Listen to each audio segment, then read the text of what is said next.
एक समय की बात है, एक व्यक्ति ने अपने पड़ोसी युवक के बारे में झूठी अफवाह फैला दी कि वो चोर है। यह निराधार बात जंगल में आग की तरह फैल गई। आसपास के सभी लोग उस युवक से किनारा करने लगे। वो नौजवान इस झूठे आरोप से बुरी तरह टूट गया, क्योंकि कोई भी उस पर विश्वास करने को तैयार नहीं था। कुछ दिनों बाद गांव में एक चोरी हुई और स्वाभाविक रूप से संदेह की सुई उस युवक की ओर घूम गई। उसे गिरफ्तार कर लिया गया। हालांकि जल्द ही सबूतों की कमी के कारण वो निर्दोष साबित हुआ। अपनी बेगुनाही साबित होने के बाद वो युवक चुप नहीं रहा। उसने उस व्यक्ति के खिलाफ मानहानि का मुकदमा दायर कर दिया जिसने उस पर झूठा आरोप लगाया था।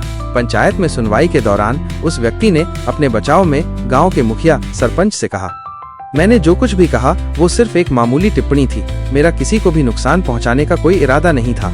सरपंच ने उस व्यक्ति को शांत भाव से कहा, ठीक है, अब आप एक कागज के टुकड़े पर वो सब कुछ लिखें जो आपने उस युवक के बारे में कहा था। लिखने के बाद जब आप घर जाएं तो उस कागज के टुकड़े टुकड़े करके रास्ते में फेंक दीजिएगा। कल फैसले के लिए आइएगा।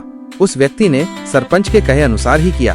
अगले दिन जब फैसला सुनाने का समय आया तो सरपंच ने उस व्यक्ति से कहा, फैसला सुनने से पहले कृपया बाहर जाएं और उन कागज के टुकड़ों को इकट्ठा करके लाएं जो आपने कल रास्ते में फेंके थे।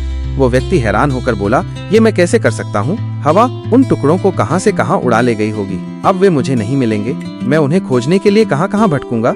सरपंच ने गंभीरता से कहा, ठीक इसी तरह एक छोटी सी लापरवाह टिप्पणी भी किसी व्यक्ति के सम्मान और प्रतिष्ठा को इस हद तक नष्ट कर सकती है कि वो उसे कभी वापस नहीं पा सकता। आपके द्वारा फैलाए गए झूठे शब्दों ने उस युवक के जीवन पर गहरा घाव किया है जिसे भरना आसान नहीं होगा।